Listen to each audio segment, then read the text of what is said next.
राजू है सर। राजू जी, आप कहाँ कितने धंधा कर रहे हैं यहाँ? धंधा तो सर मेरे को 4 साल हो गया। 4 साल हो गए। आज यहाँ इतने मराठे आ गए, कुछ तकलीफ आपको? नहीं सर, कोई तकलीफ नहीं है मेरे को। चाय बेच रहा है, पैसे डुबाए किसी ने? नहीं, किसी ने नहीं डुबाया रुपए सर। नहीं डुबाया? किसी ने नहीं। अगर दूसरे होटल वाले आ गए चाय वाले तो पैसे डूबेंगे क्यों? नहीं, नहीं डुबेंगे सर, किसी का प्रॉब्लेम? नहीं, कोई प्रॉब्लेम नहीं सर।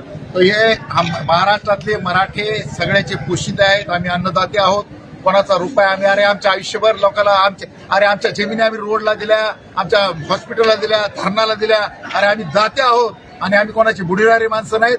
हा कार्यकर्ता इथं हॉटेलवर चहा घेऊन फिरतोय, त्याला 1 रुपया सुद्धा कुणी बुडील नाही, तो स्वतः सांगतोय. पण माझ्या हॉटेलवाल्यांना मुंबईचं आव्हान आहे, जे फेरीवाले त्यांना आव्हान आहे, तुम्हाला कसलाही त्रास कसलाही नुकसान होणार नाही. उलट तुमचे आम्ही आभार मानू, तुमचे आम्ही आभार मानतो की तो आमची सेवा करतोय, त्याबद्दल राजूचे आम्ही आभार मानतो. नाश्त्यावाले चहावाले जे काही असतील त्या लोकांना या माझं आवाहन करतो की तुम्ही इथं या आणि या आझाद परिसरामध्ये तुमचे हॉटेल ठेले सुरू करा, समाजाची सेवा करा आणि धंदाही करा.